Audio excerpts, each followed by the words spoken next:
이번 시간에는 우리 2023년 2회 정보처리 산업기사 실기 기출문제를 같이 한번 풀어보도록 하겠습니다. 6번 문제요. 6번 문제 보니까 다음은 이제 학생 테이블이라는 게 있대요. 자, 지금 여기 보니까 이제 학생 테이블이 지금처럼 이렇게 이제 들어 있어요. 우리 학생 테이블에 보니까 이제 학번도 있고요. 이름도 있고 학년도 있고 과목도 있고 이렇게 이제 4개 그 필드로 이렇게 이제 구성되어 있습니다. 그때 이 테이블에서 우리 이제 학년이 3학년 이상인, 3 이상인 그 학생들이 수강하는 그 과목을 중복을 이제 제거해서 검색을 이제 하고자 한대요. 그때 처리 조건을 이제 참조해서 적합한 그 SQL문을 작성해라. 그렇게 이제 문제가 나왔죠. 그때 우리 이제 처리 조건에 보니까 최소한의 그 코드로 작성될 수 있도록 SQL문을 구성해라. 그리고 명령문 마지막에 세미콜론은 생략 가능하다. 그리고 세 번째 거 보니까 인용 보호가 만약에 필요하다면 그때는 작은 따옴표를 사용해라. 그렇게 이제 써져 있습니다. 그러면 이제 우리가 이런 이제 테이블에서 어떤 특정 필드를 내가 검색하고자 할 때는 우리가 셀렉트 구문을 이제 써줘야 되겠죠. 그때 우리 이제 학생 테이블에서 학년이 이제 3학년 이상인 그 학생들이 수강하고 있는 그 과목을 이제 검색하고자 한대요. 그러면 우리가 이제 select라고 이렇게 이제 써주고 그 뒤에다가 우리가 이제 검색하고자 하는 거를 써줘야 되겠죠. 우리는 과목을 이제 검색하고자 하는 거니까 그 뒤에다가 과목 이렇게 이제 써주면 되겠죠. 해서 과목을 검색해라. 과목을 검색하긴 검색하는데 어디로부터 검색해라? 우리는 이 학생 테이블에서 검색을 이제 해야 되겠죠. 해서 그 뒤에다가 우리가 이제 from이라고 쓰고 그 뒤에다가 우리가 테이블명을 지금처럼 이렇게 이제 써주면 됩니다. 그러면 학생이라는 그 테이블에서 과목을 검색해달라. 그렇게 해요. 그러면 지금처럼 요만큼의 식만 우리가 이제 쓰게 되면 이 학생 테이블에 들어있는 모든 과목 필드에 들어있는 이 모든 값들이 싹 다 이제 전부 다 출력이 싹 다 이제 될 거라고요. 근데 우리는 이 과목을 전부 다 이제 출력하는 게 아니라 학년이 이제 3학년 이상인 그 학생들만 이제 대상으로 이제 하는 거죠. 해서 요런 이제 조건이 붙어 있을 때는 우리가 그 뒤에다가 where's를 이제 써주면 됩니다. 해서 우리가 이제 where이라고 쓰고 학년 중에서 이제 3 이상인 그 데이터들만 검색해달라. 그렇게 써주면 되겠죠. 해서 우리가 where이라고 쓰고 학년이 3 이상인 그 데이터들만 대상으로 해서 학생 테이블에서 우리 이제 과목을 이제 검색해 주세요. 요렇게요. 요렇게 이제 써주면 되는데 그때 우리가 이제 과목을 이제 검색하긴 검색할 건데 그때 만약에 이제 과목이 이제 쭉쭉쭉 이제 출력이 될 때 그때 중복을 이제 제거해서 검색해라. 그렇게 이제 써져 있죠. 지금 여기서 우리가 이제 3 이상인 거요. 3 이상인 그 학년이 지금처럼 이렇게 이제 3명의 그 데이터가 있습니다. 그때 과목을 봤을 때는 지금은 이제 중복되는 그 데이터가 없지만 만약에 중복되는 데이터가 있을 때는 그때 그 중복되는 그 데이터는 딱 한 번만 이제 출력이 되게 해달라. 그걸 이제 우리가 추가로 더 명령어를 써줘야 됩니다. 그때는 우리가 select 구문하고 요 과목 요 사이에다가 우리가 이제 distant 그 이제 명령을 이제 써주면 되겠죠. 해서 지금처럼 이렇게 이제 우리가 select라고 쓰고 그 사이에다가 우리가 이제 distant 요 명령어만 더 추가로 이제 써주면 됩니다. 그러면 내가 가지고 있는 그 학생 테이블에서 학년이 3학년 이상, 3 이상인 그 데이터들에 대해서 우리 과목을 이제 검색해 달라. 근데 만약에 중복되는 그 데이터가 있을 때는 중복을 제거해달라. 이렇게 해서 우리가 select 구문을 지금처럼 이렇게 이제 작성을 해주면 됩니다. 그래서 지금처럼 정답을 이렇게 이제 써주면 되는데 이런 정답을 쓸 때 우리 이제 SQL에서 사용되는 그런 예약어가 됐든 필드명이 됐든 변수명이 됐든 이런 것들은 대소문자를 이제 구분하지 않아요. 해서 대문자로만 싹 다 정답을 써도 되고요. 소문자로만 전부 다 싹 다 정답을 이제 써줘도 됩니다. 이렇게 이제 SQL문을 작성하는 이런 문제가 나오면 우리가 명령어 그 형식과 그리고 이런 이제 옵션 같은 것들 이런 것들만 정확하게 알고 있으면 우리가 충분히 이제 문제를 풀 수가 있죠.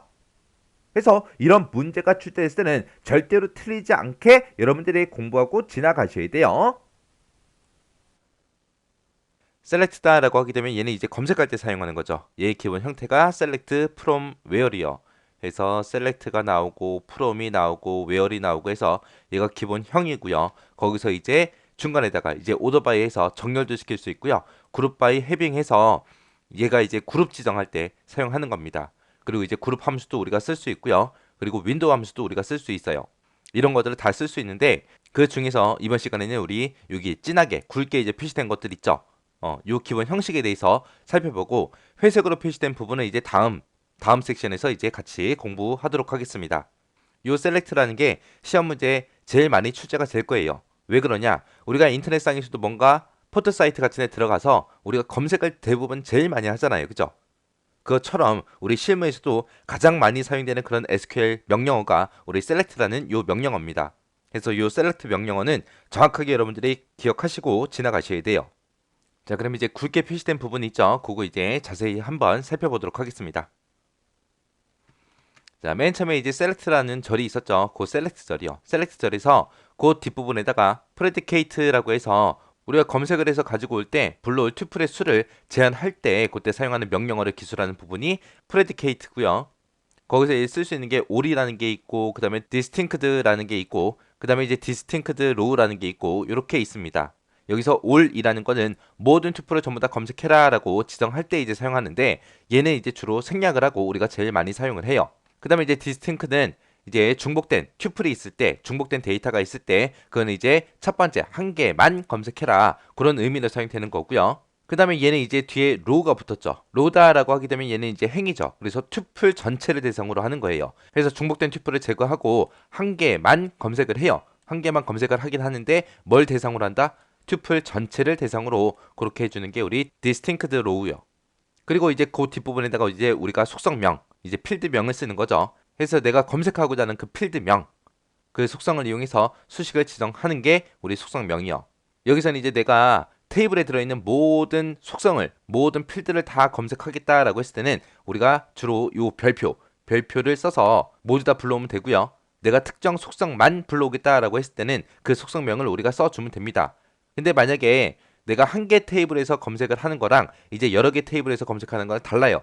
내가 만약에 여러 개 테이블에서 내가 특정 항목을 내가 불러오겠다라고 했을 때는 앞에다가 테이블명을 써주고요. 뒤에다 속성명 이렇게 써주면 됩니다.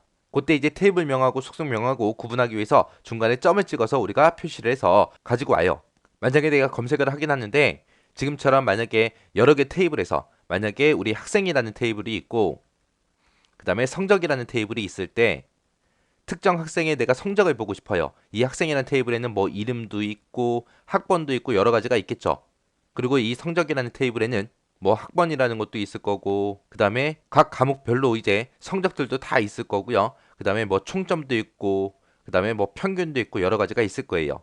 그 중에서 나는 학생 테이블에서 학생의 이름을 가지고 와라. 학생의 이름을 가지고 오고 그 다음에 이제 성적이라는 테이블에서는 평균을 가지고 와라. 이런 식으로 이제 여러 개 테이블에서 검색을 하고자 할 때는 지금처럼 이렇게 테이블 이름 쓰고 뒤에다가 점 찍어주고 그리고 속성명, 테이블명, 점, 속성명 하고 이런 식으로 작성하면 된다라고 그렇게 기억하시면 됩니다. 그리고 알리아스에서 AS라는 요 명령어를 우리가 쓸 수 있는데 얘는 이제 원래 가지고 있던 요런 필드의 제목이 있죠. 이름이다, 평균이다 이런 제목 말고 내가 다른 제목으로 그렇게 표시하기 위해 사용하는 게 알리아스라는 거예요.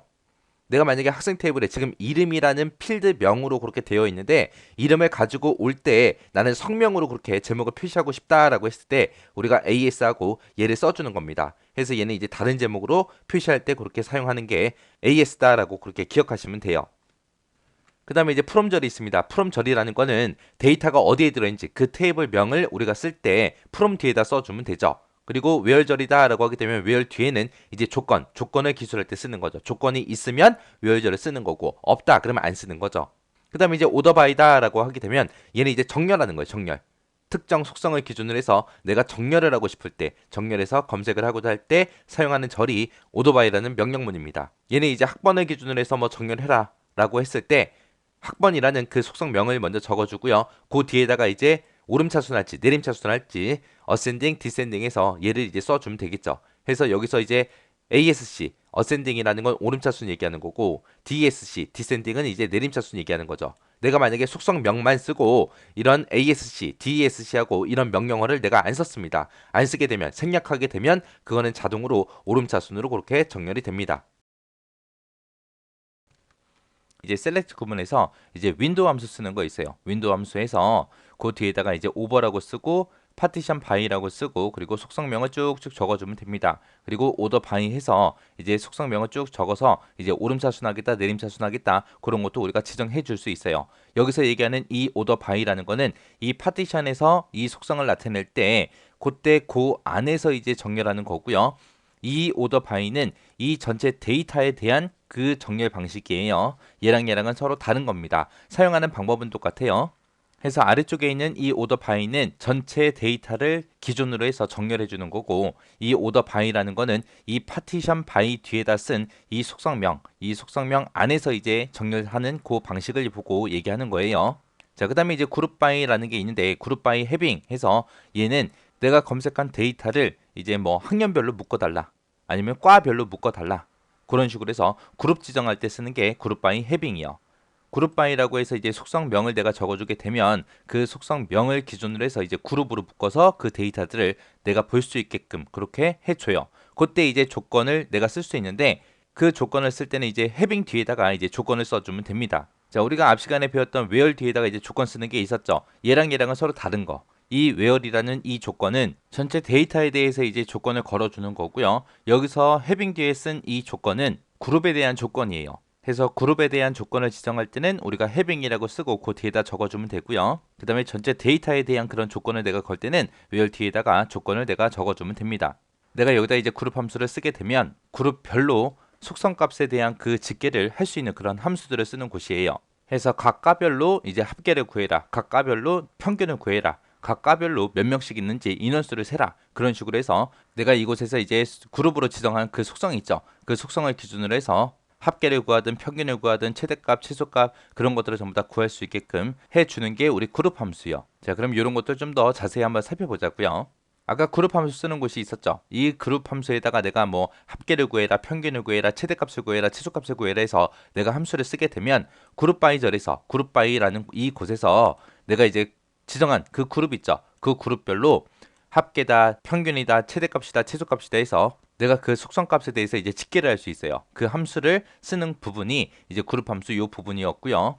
그 다음에 그룹 바이다라고 하게 되면 그룹 바이는 특정 속성을 기준으로 해서 내가 이제 그룹화를 할 때 뭐 학년을 가지고 그룹화를 시켜라. 그렇게 해서 이제 1학년에 1학년들끼리, 2학년에 2학년끼리, 3학년에 3학년끼리 그렇게 각각 학년별로 내가 뭔가를 보고자 할 때 그룹 바이다 이제 써주는 거고요. 학과별로 내가 뭔가를 보고 싶다라고 했을 때 이 그룹 바이로 내가 묶어주면 됩니다.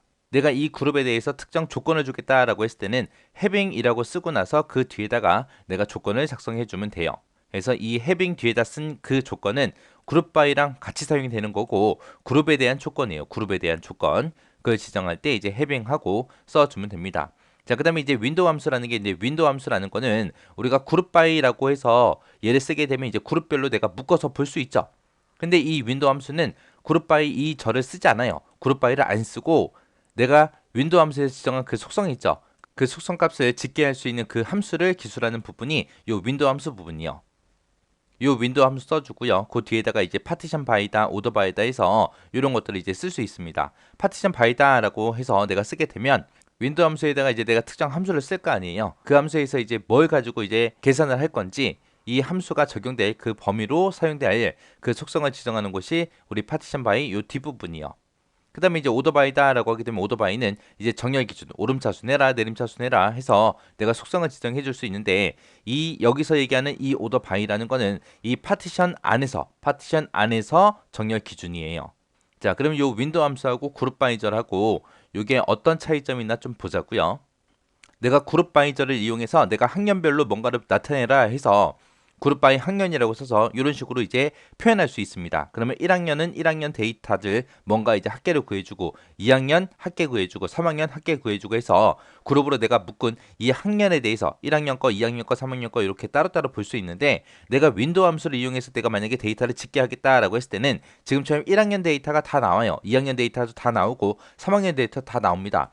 나올 때 그때 이제 합계가 150이다, 150이다, 180이다, 180이다, 100이다, 100이다 하고 이런 식으로 각각의 데이터들을 다 보여줍니다.